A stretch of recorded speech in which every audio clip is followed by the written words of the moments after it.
स्थापकाय च धर्मस्य सर्वधर्मस्वरूपिणे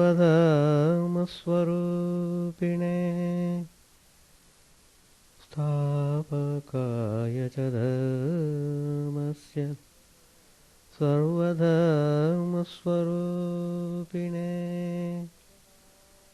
अवतारवरिष्ठाय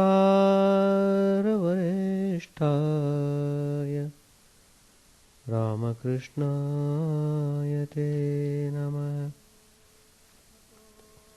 असतो मा सद्गमय तमसो मा ज्योतिर्गमय मृत्योर्मामृतंगमय।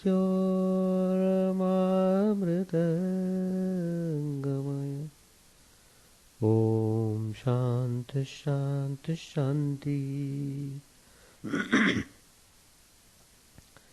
Let us offer our salutations to Sri Ramakrishna, the embodiment of all religions, the Supreme God incarnate. Let us pray to Him to lead us from the unreal to the real, to lead us from the darkness of ignorance to the light of knowledge, to lead us from death to immortality.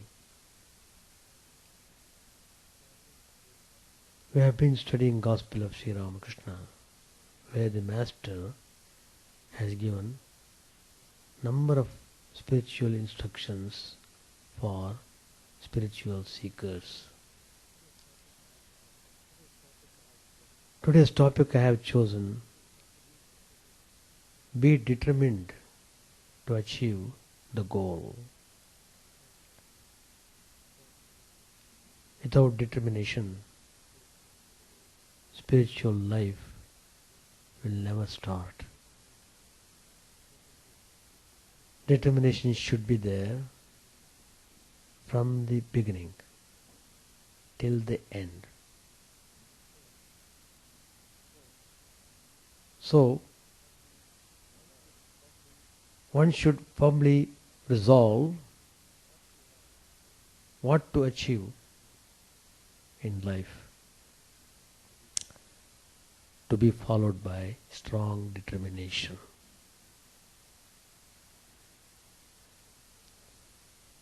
Sri Ramakrishna said to Adhar, "You are a deputy magistrate.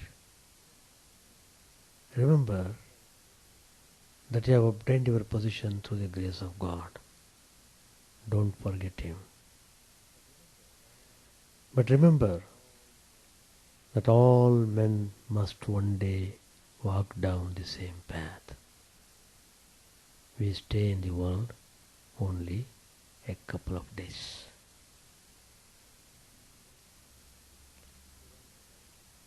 Sri Ramakrishna made this statement to Adhar. He passed away 18 months after this conversation.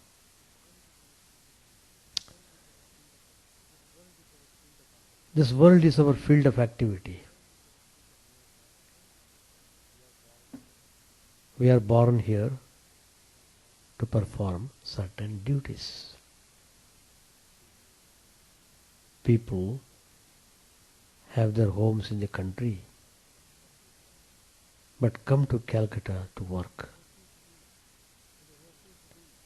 It is necessary to do a certain amount of work. This is a kind of discipline. But one must finish it speedily. While melting gold, Sri Ramakrishna said, the goldsmith uses everything, the bellows, the fan and the pipe, so that he may have the hot fire he needs to melt the metal. After the melting is over, he relaxes and asks his attendant to prepare a smoke for him. All this time his face has been hot and perspiring, but now he can smoke. One must have stern determination. Then alone is spiritual practice possible. One must make a firm resolve, These are all the words of Sri Ramakrishna.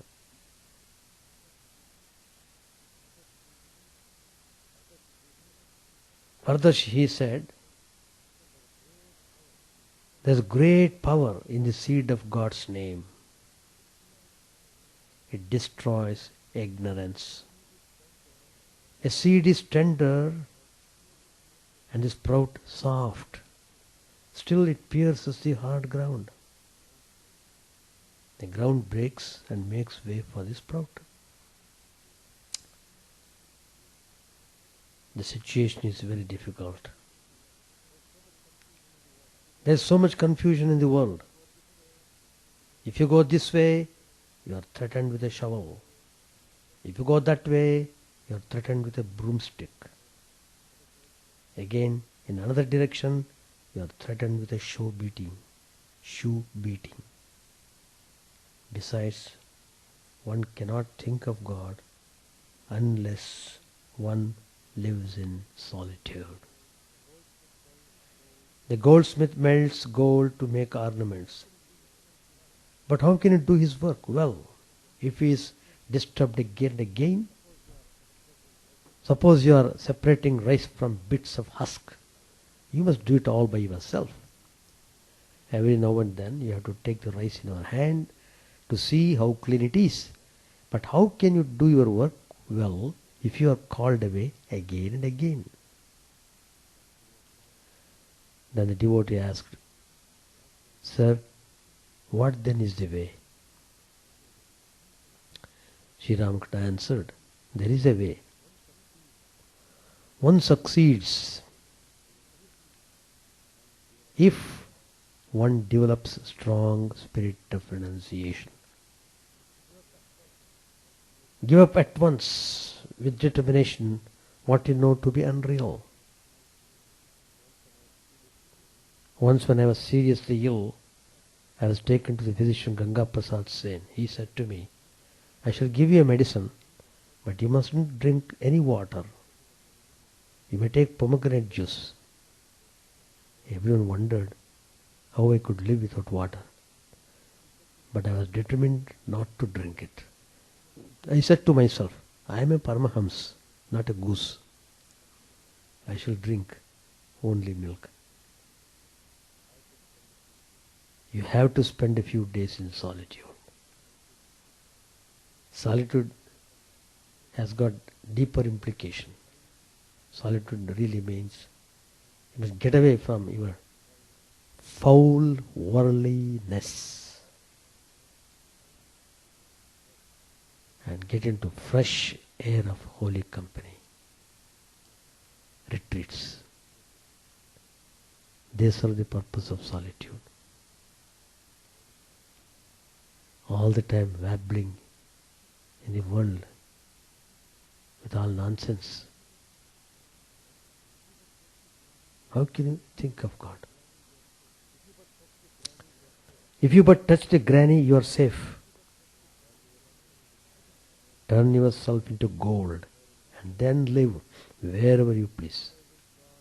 After realizing God and divine love in solitude, one may live in the world as well.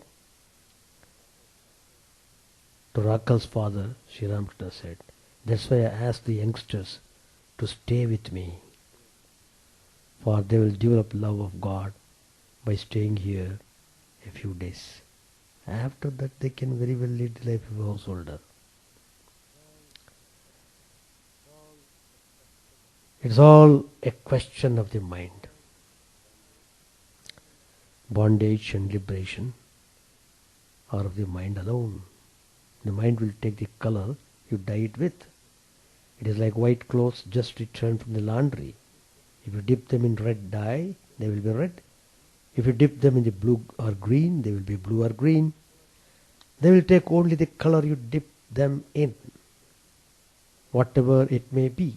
Haven't you noticed that if you read a little English, you at once begin to utter English words, foot, it, mit, etc. Then you put on the boots and whistle at you and so on. It all goes together. Or if a scholar studies Sanskrit, he will at once rattle off Sanskrit verses. If you are in bad company, then you will talk and think like your companions.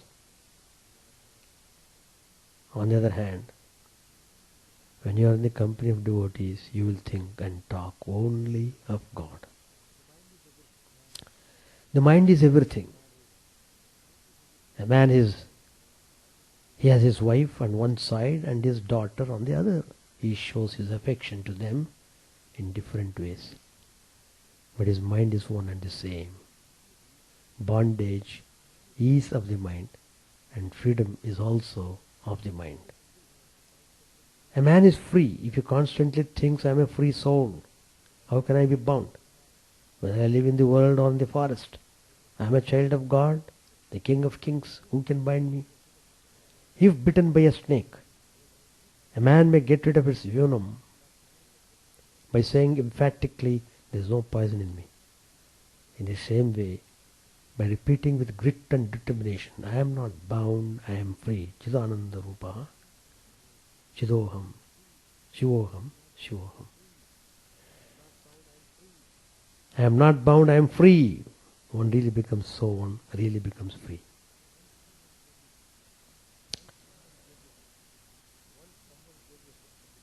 Once someone gave me a book of the Christians, Sri Ramakrishna said. I asked him to read it to me. It talked about nothing but sin. To Keshvatanda Sen, Sri Ramakrishna said, sin is the only thing one hears of at your Brahma Samaj too. The wretch who constantly says, I am bound, only succeeds in being bound. He who says day and night, I am a sinner, verily becomes a sinner. One should have such burning faith in God that one can say, what? I have repeated the name of God, and can sin still cling to me? How can I be a sinner anymore? How can I be in bondage anymore? If a man repeats the name of God, his body, mind and everything become pure. Why should one talk only about sin and hell and such things? Say but once, O Lord, I have undoubtedly done wicked things, but I won't repeat them, and have faith in His name.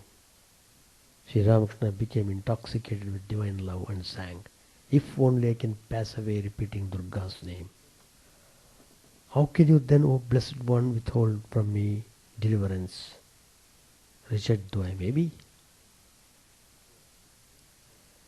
Vijay Goswami asked, Master, what must be the bound soul's condition of mind be in order to achieve liberation? Sri Ramakrishna replied, he can free himself from attachment to lust and gold if, by the grace of God, he cultivates a spirit of strong renunciation. What is this strong renunciation?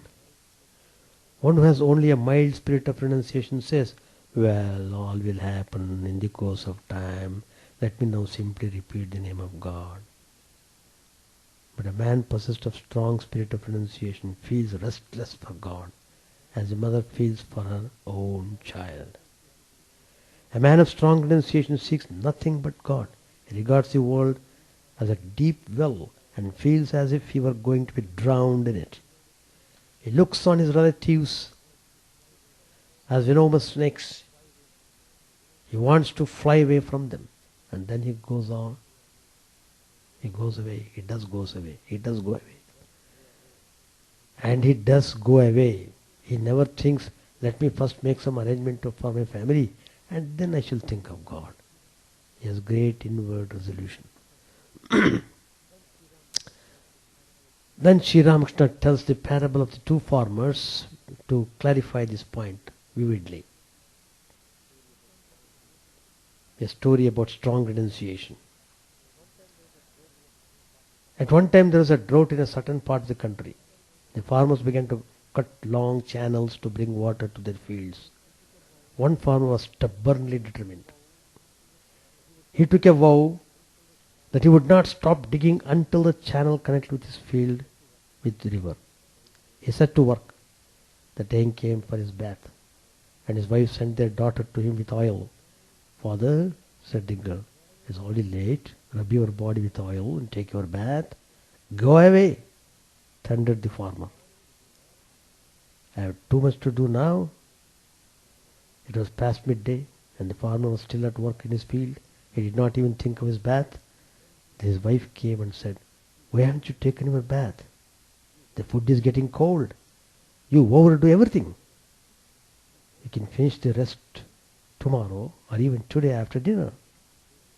The farmer scolded her furiously and ran at her, spade in hand, crying, what? Have you no sense? There is no rain, the crops are dying, what will the children eat?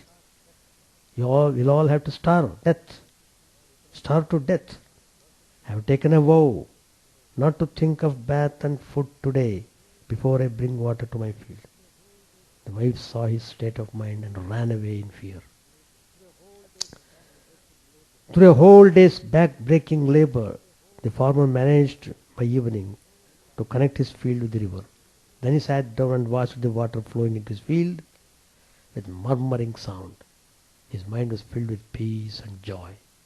He went home, himself called his wife very politely and said to her, please give me some oil and prepare me a smoke. With serene mind he finished his bath and meal and retired to bed, where he snored to his heart's content. Deep sleep. The determination he showed is an example of strong renunciation. Now there is another farmer who was also digging a channel to bring water to his field. His wife too came to the field and said to him, it's very late, come home. It's not necessary to overdo things. The farmer did not protest much, but put aside his spade and said to his wife, well, my dear, I will go home since you asked me to. All laugh. That man never succeeded in irrigating his field. This is a case of mild renunciation. As without strong determination, the farmer cannot bring water to his field, so also without intense yearning, a man cannot realize God. So one has to be determined to achieve the goal. You should never forget this point. Never. There is a story told by a great saint. A certain spiritual aspirant went to a sage and asked him to give a mantra. The sage said that he would impart the message only if the disciple agreed to serve him for 12 years, carrying out all his injunctions. The disciple agreed and carried out his services to the teacher with devotion for 12 years. At the end of the period, when the sage felt that his own end was approaching, he asked the disciple to bring a palmyra leaf on which he would inscribe the mantra before his death. The disciple went in search of a palmyra leaf, but before he could return, the teacher died. An inquiry from a boy who was there, he learned that before dying, the sage had written something on a bed of sand, which a woman had copied and then wiped off the inscription. The disciple went in search of the woman, who was having some donkeys. He learned from her that she had inscribed on the palm leaf roll that she wore in her earlobe what she found on the sand. When she learned from the young man that the writing on the sand was a mantra intended for him and for which she had served the sage faithfully for 12 years, the woman said that she would give him the palm leaf only if he served her duty-free for 12 years. The disciple, who was determined to get the mantra at any cost, agreed to serve her. The young man looked after the donkeys and served the woman for many years, living upon the food given by her. One day, he could not get the food from her and went about in search of food. At that time, he learnt that the king of the region had been feeding the poor for a long time, and that he might be able to get food if he went to the feeding place. On going there, he learnt that the king had stopped the feeding from that day because it did not yield the result he was expecting from it. The king had started poor feeding on the advice of his teacher, who had told him that he would have a son if a truly God man ate the food that he would serve to the poor. A bell was kept in the palace, and when it rang by itself, which would be the sign that a godly man had partaken of the king's food. As the feeding had gone on for long without the bell ringing, the king decided to stop the feeding. That was the very day when the young disciple went to the feeding place, and learning that all the vessels used for cooking the food had been sent to the river for cleaning. The young man hastened to the river bank to find out whether some food scraped from the vessels would be available for him. He found some crumbs at the spot and started eating them. At that very moment, the bell in the palace started ringing. The king was startled to hear the bell and immediately sent out messengers to find out who was the person who had eaten the food that day which made the bell ring. After inquiries, the messengers traced the young man at the river and brought him to the king. The king was overjoyed on seeing the young man because he felt that he would soon have a son. He offered the young man half of his kingdom and invited him to stay with him. The young man told the king his whole story and said that he was not interested in the kingdom or anything else, but only in the mantra from his guru, which was now in the keeping of the woman with the donkeys. The young man insisted that the palm leaf earring worn by the woman should be obtained without any compulsions. The king sent out men to trace the woman, who was brought before him.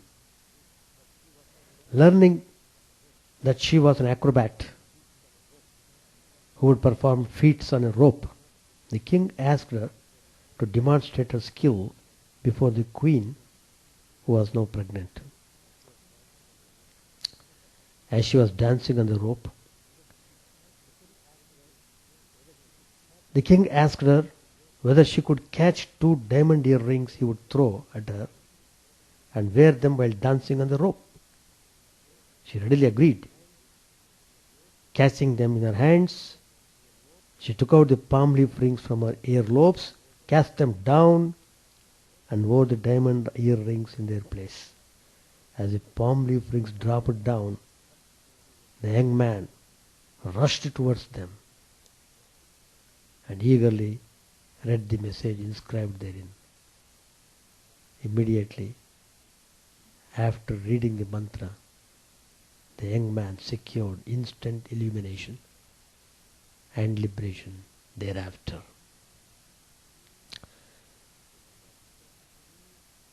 Swami Brahmanji said, think of Buddha, what determination he had. After years of searching, he finally sat himself down under a tree, determined to realize God then and there or die in the attempt. That is what is needed. Swami Chidananda said, as for our blessings, it is always there to be sure. He said to the disciple, you too have to engage yourself in spiritual practices with determination. What is wanted is intensity, yearning and sincerity. Once you have the yearning in your mind, success is near at hand. All this doesn't happen in a single day. Persist in your efforts with determination. And everything will come about in due course. The purer the receptacle, the quicker is his manifestation. Just try a little with determination and see whether it happens or not. Further, Swami Chidananda said, I warn you further that no speedy result can be expected in this path. One has to go on persevering in the path day after day, month after month, year after year, with same determination. One has to make spiritual efforts. Mere talk will not do. One has to act. With firm determination, one has to strive for God realization. Make a start from this very day, for life is fleeing every moment. Nobody can say when one will have to call for departure. So don't waste a single day. Those who think that these things can be put off for the future never do anything. They will be tossed to this current of birth and death for infinite ages. By remembering him and reflecting on him, the mind and heart get purified. Apply yourself with determination. I tell you, Swami Chidananda said, you will get everything. Swami Premanand said, you must have this forceful determination. Even in this life I must attain success. I must become detached. I must become free in this very body. Can there be anything impossible for me? Swami Turiyananda said, clench your fists and say, I will conquer now or never. Make that your motto. Even in this life, I must see God. That's the only way. Never postpone what you know to be right. Do that and do that at once.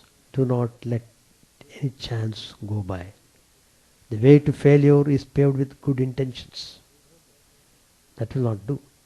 Remember, this life is for the strong, the persevering. The weak go to the wall. And always be on your guard. Never give in. Circumstances may or may not be favorable. But who cares?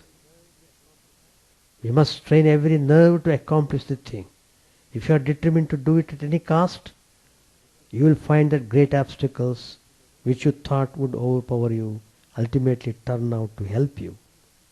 But you must struggle sincerely. Does one find circumstances always propitious?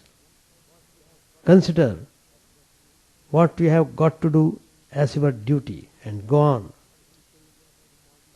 Are you not undecaying and immortal always?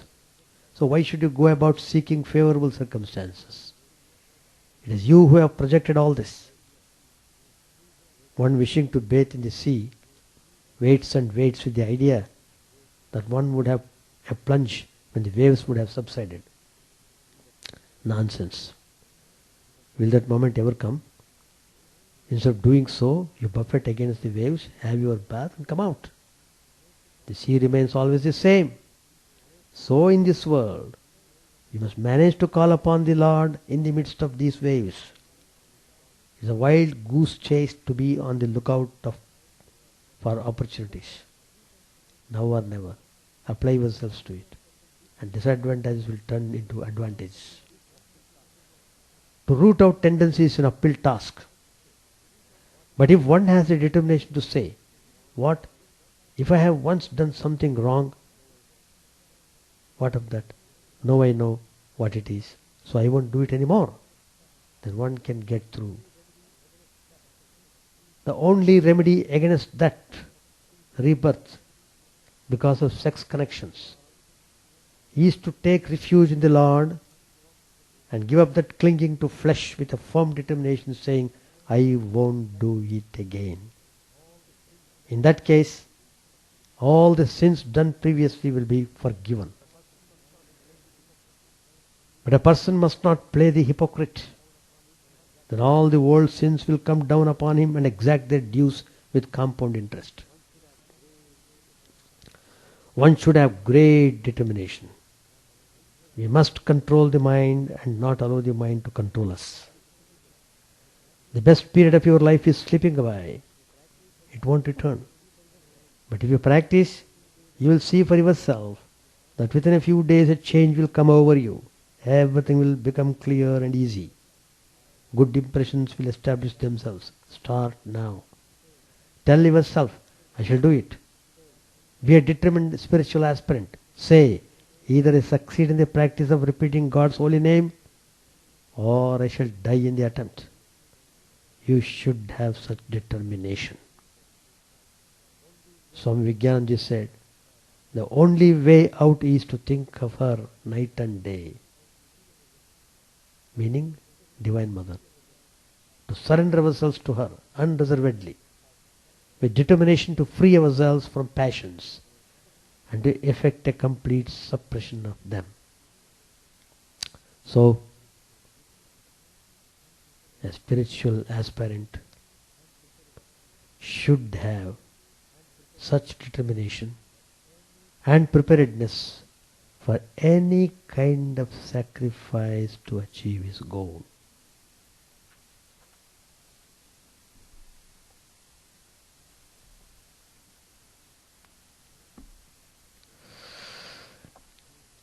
Without determination,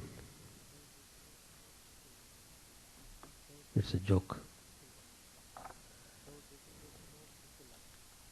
Without determination, no spiritual life. That's the point Sri Ramakrishna making clear in the Gospel.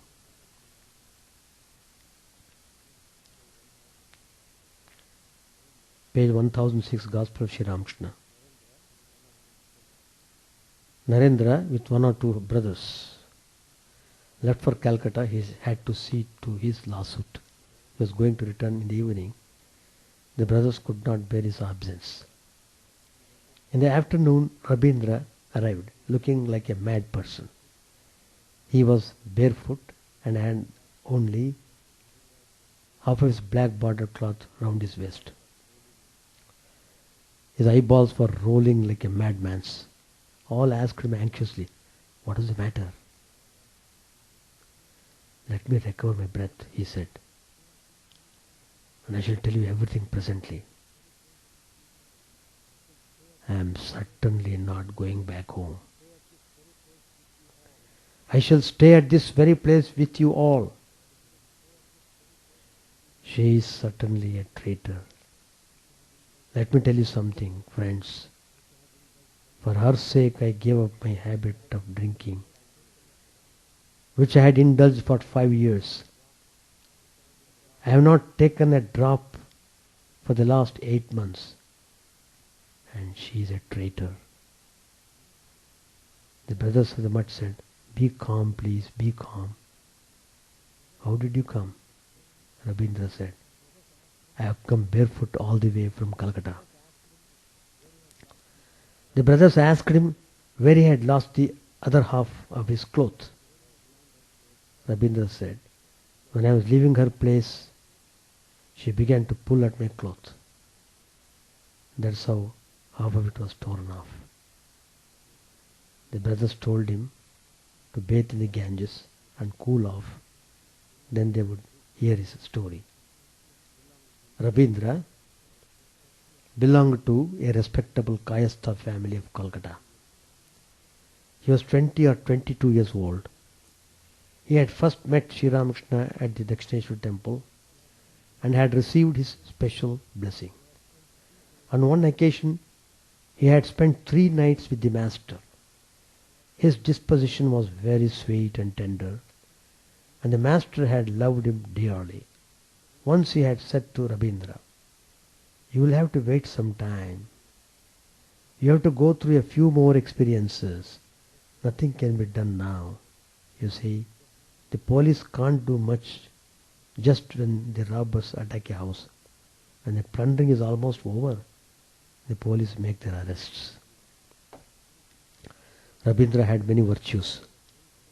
He was devoted to God and to service of the poor. He had many spiritual qualities, but he had walked into the snare of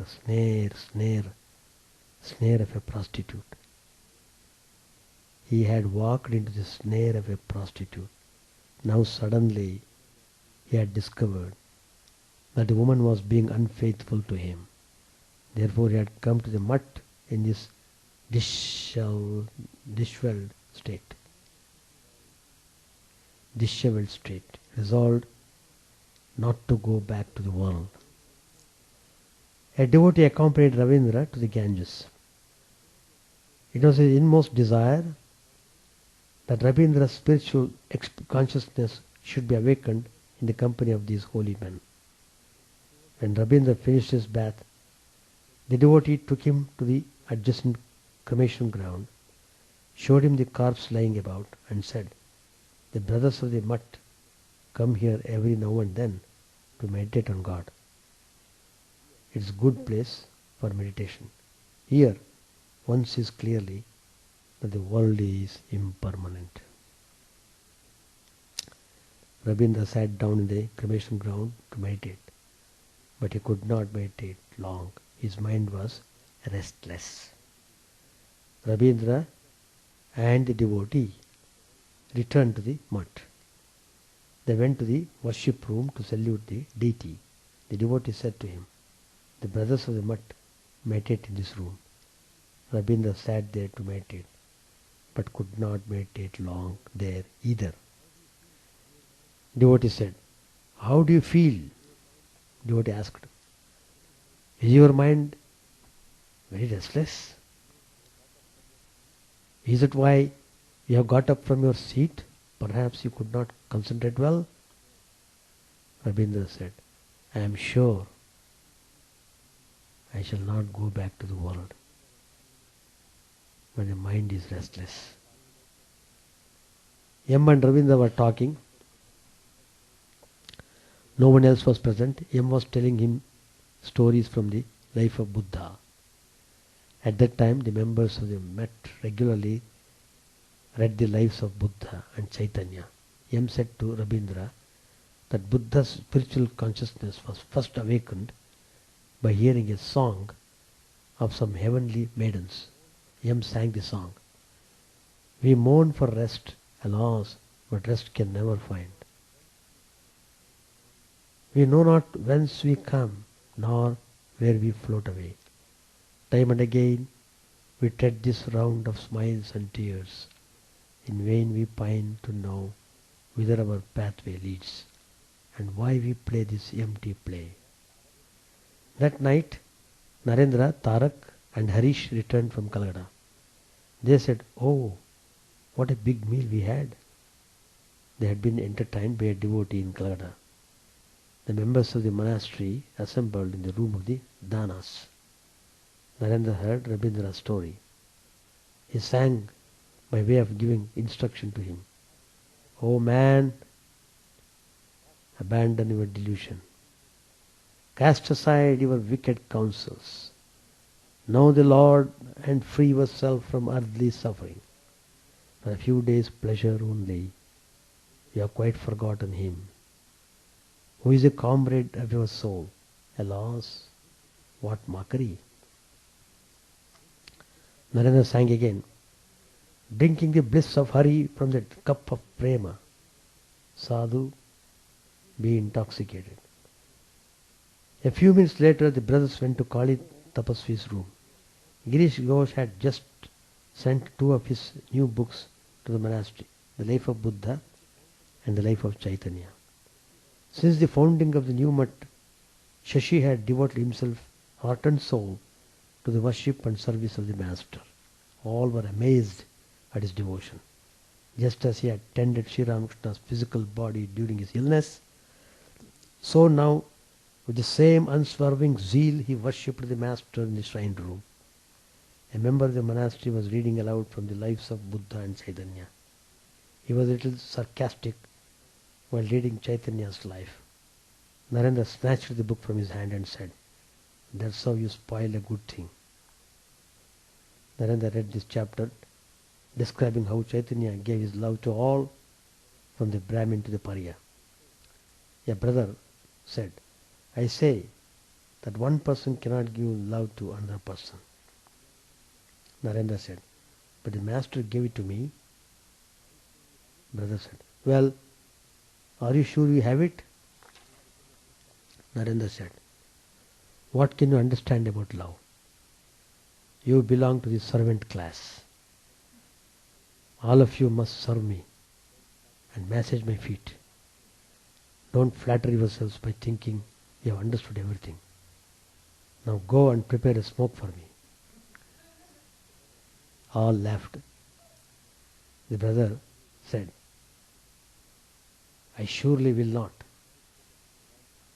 Yam to himself, Sri Ramakrishna has transmitted metal to all, the brothers of the Math. It is no monopoly of Narendra's.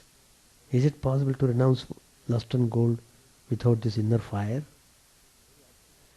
It was Tuesday, a very auspicious day for the worship of the Divine Mother. Arrangements were being made for her special worship at the monastery. M was going to the Ganges to take his bath. Rabindra was walking alone on the roof. He heard Narendra singing the 6 stanzas on Nirvana. "Death or fear I have none, nor any distinction of caste. Neither father nor mother, nor even a birth have I. Neither friend nor comrade, neither disciple nor guru. I am the pure knowledge and bliss. I am Shiva, I am Shiva. I have no form or fancy. The all-pervading am I. Everywhere I exist, yet I am beyond the senses. Neither salvation am I, nor anything that may be known. I am pure knowledge and bliss. I am Shiva, I am Shiva." Rabindra went to the Ganges to take his bath. Presently he returned to the monastery clad in his wet cloth. Narendra said to him in a whisper, "He has bathed in the Ganges. It will be good to initiate him now into sannyas." Both Narendra and Yam smiled. Prasanna asked Rabindra to change his wet cloth and gave him a dry garva cloth. Narendra said to Yam, now he is going to put on the cloth of renunciation."